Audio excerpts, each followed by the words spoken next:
touchdown 49ers is. Yeah, not field goals is. No, not field goal. No, touchdown. Not that's a bad field goal. Right, but more TDs. I want touchdown 49ers is. I want feels great babies. I want all of it this weekend. And the man who paints the picture for everyone, the one, the only voice of the Niners, Greg Papa. Good morning, sir.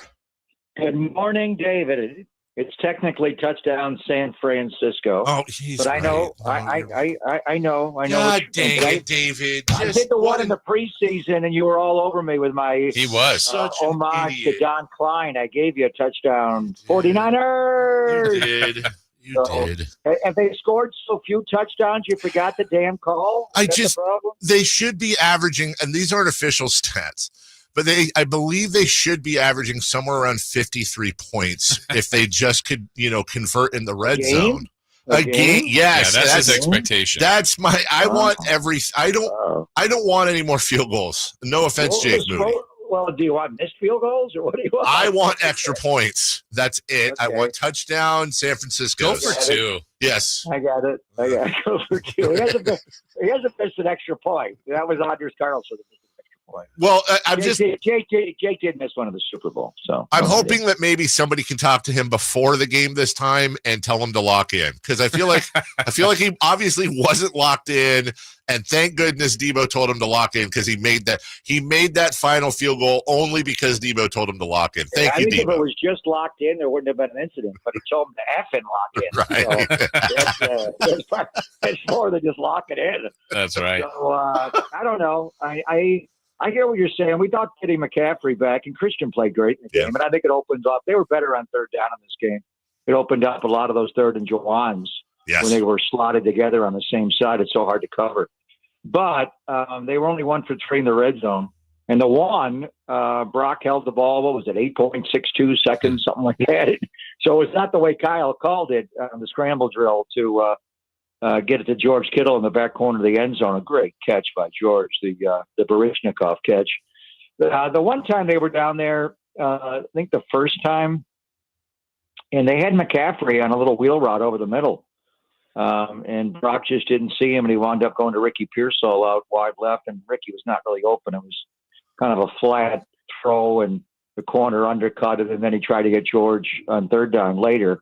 So I wish we've been talking about getting McCaffrey back will unlock all the red zone woes, and it did help on third down in Tampa. But I would like them to maybe in the progressions elevate CMC, number 23, from not. If he's 2, he's fine, but a lot of times he's 3 or 4, and it's hard to get there. If you get a little pressure in your face and you go boom, boom, and then you're out or go somewhere else or scramble drill. But McCaffrey just got so consistently open on Sunday.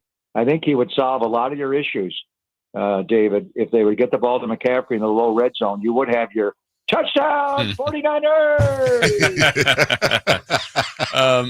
I'm with you, Greg. I mean, I think the one thing that actually surprised me a little bit on Sunday's game was how much McCaffrey played. I thought he looked pretty sharp. And so now this week against Seattle, the team that's been a little vulnerable on that side of the ball, I would expect that he would kind of have that game that we've all seen from McCaffrey. Yeah, I think so. And we'll see if George Kittle can play. But this defense in Seattle, Chase, is still vulnerable over the middle. And they just detonated the whole linebacker room. I don't know what they're doing. They did it in the offseason. Of course, moving on from Pete Carroll and going to Mike McDonald, the linebackers would be different. But they got rid of Bobby Wagner. And Bobby, we saw him last night on Thursday Night Football, playing pretty well with Washington. And they got rid of Darrell Taylor and Jordan Brooks. And they brought in Tyrell Dotson and Jerome Baker, free agents, and they wound up getting rid of both of them. They traded Jerome Baker to Tennessee to get Ernest Jones IV, and they just cut their middle linebacker, their green dot wearer, so he gets the calls in the speaker helmet from the head coach who calls their defense, and then he's a leading tackler. They just cut him off the football team. So they're going to go with Ernest Jones IV. We know well from the Rams days, and this young guy, Tyrese Knight. We'll see how they do. But McCaffrey can, just all those option routes over the middle of the field. And especially if George can't play in this game, we'll find out today. He hasn't practiced this week with a hamstring, so we'll see. But against Seattle, it's a lot of Kittle over the middle. Niners have beaten this team 6 straight times, and a lot of it is in the middle. So if he can't go, and you don't have Brandon Ayuk for the slants and all that. Ricky Pearsall can run those in the Debo digs, the Debo daggers, but it could be a big game for Christian McCaffrey. As far as his workload, I'm not surprised. I can see it. He did not come back from an injury. He was not rehabbing an injury like Dre Greenlaw is rehabbing a torn Achilles. Christian didn't tear anything. He just had Achilles tendonitis, bilateral on each leg. So once he got over the soreness, he looked like he was himself again. And when do you take him off the field? You know, you're not taking him off the field on third down. He's the best at it. And if you go to fourth down, you want him. And so he wound up playing 56 snaps in the game. But I'm not surprised. I think really the only guy that can take McCaffrey off the field is McCaffrey. If he's tired and he runs a go route or something, or a deep route, or a long run, he wants to come off. But Kyle really doesn't rotate the backs. It's Bobby Turner that does that, the running back coach. So, and just watching him on the practice field this week, Christian looked okay to me last week. A lot of times when he comes back, when he's playing the entire year and he's off his bye, he looks so incredibly fast, faster than what he was, because his body gets worn down. But when he gets a week off, it's like, wow, McCaffrey's fast. Last week going into the Tampa game, I didn't see that. I saw McCaffrey, you know, like I'd seen before, and like he was ramping up. But this week on the practice field, he looked incredibly fast. He looked faster than he looked in Tampa Bay. He looked like McCaffrey coming off a bye. So I don't think we're going to get less of McCaffrey. I think we're going to get more of McCaffrey, and that's probably a good thing. It allows J.P. Mason to play on special teams more. Again, a major special teams mistake in this game against Tampa Bay, against Seattle. They had a 97-yard kickoff return. So that's part of the reason that you've had special teams drop-offs. People like J.P. Mason and Chris Conley and a few others have not been able to play as much on special teams because of the injuries they're playing on offense. Greg Papa joining us. Deommodore Lenoir will be taking care of the next dinner check as he signs a nice contract extension. And we were talking about this earlier, Greg. You know, when you look at just raw numbers, things like where he ranks against other people in his position, it doesn't stand out a ton. So you go, God, $90+ million for this guy. Are they, with Purdy coming up and all that, are they really overpaying? But, you know, guys like you, those who watch this team day in and day out, understand, I would imagine, the impact on that secondary Deommodore Lenoir has, and I imagine worth the price of admission. Well, I don't know what analytics are showing that he's not playing well. He's as dominant as any corner in football, whether he's playing outside or playing inside. And there are not many guys. Devin Witherspoon is Seattle, number 21 for them. Watch him on Sunday. This is a matchup of two of the best guys that can go outside, inside. Jalen Ramsey does it in Miami as well. Chris Harris Jr. in Denver starred at it for years when they won a Super Bowl at Levi's, the no-fly zone. But that's it's two different positions, outside corner and nickel, and he covers extremely well. He's not a big guy. He's 5'10", 200 pounds, but he can handle big guys. Watch him battle DK Metcalf in this game on Sunday, whether it's in the slot or outside, and then watch him tackle. There were a couple of tackles in Tampa Bay where I not only could see it, I could hear it from the entire other end of the field. You could just see him fill the run and splatter a back, half a body or full body, and you could hear it. He is K'Wan Williams played well in the slot for the Niners for a long time, and then Jimmy Ward, they finally found a spot for him and moved him in there, and then they both left via free agency. Deommodore Lenoir maybe better because he covers. Those guys didn't go outside. Jimmy was safety, but, you know, K'Wan only played inside. He didn't go outside. So he's incredibly valuable. I think the Niners got a bargain, actually. If the season would have ended and he would have hit the market in March, what would you have to do? Franchise tag him? Yeah. And I think his value is greater, but they don't have a designation for franchise tag just for nickel corners. They don't pay those guys a lot. Like the Jets just re-signed their nickel before we played him on opening night. He was the highest paid nickel in the history of pro football. But he only plays nickel. He doesn't go outside. So Deommodore Lenoir is, honestly, if I had to vote right now, I would vote him defensive MVP of the season. Wow. More than Nick, more than Fred. Fred started like he was going to be defensive player of the year for the whole league. And then the ankle injury's taken away a little of his splash plays. He's still playing well. He had a couple of games where he wasn't himself. But I think Deommodore Lenoir has been the MVP of the team. Honestly, even George on offense with his 7 touchdowns and what Kittle's done. in the passing game. George having a big year. So I'm not sure how, MVP of the team. Offense would be George, but without question, defense, it would be Deommodore Lenoir.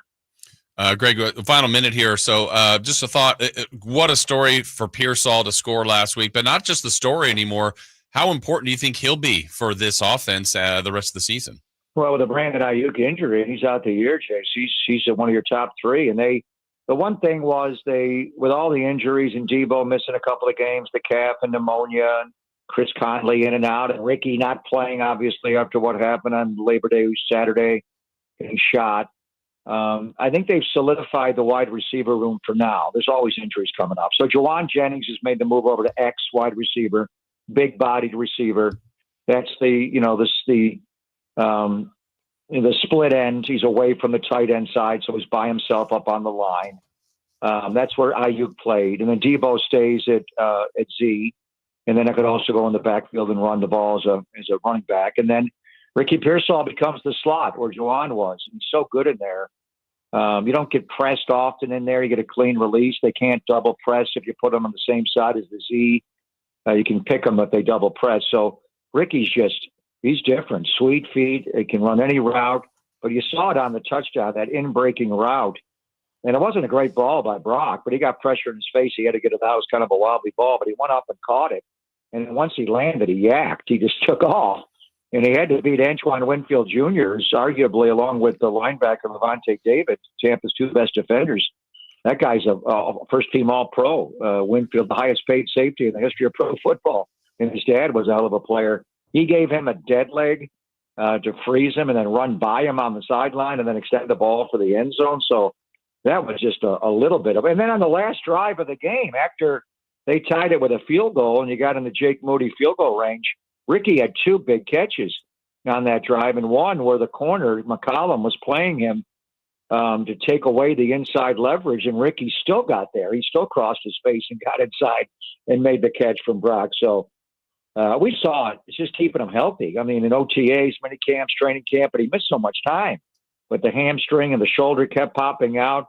When Ricky Pearsall is healthy, and thank God he is now, he's going to be one of the best rookie wide receivers this year, and just watch him develop over time. He's going to be a great player in this league. As we go, Chiefs at the Bills, Buffalo. Who you got, Greg?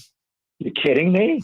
What a silly question. You're right. The hard one's coming up in a couple of weeks, Dave. Yeah, I know. I've not been back to Buffalo, my hometown, since my mom passed. So that's going to be emotional. There's no doubt. I love going back there and playing the Bills. But this game, come on. Let's go. Let's go, Buffalo. I'm with you.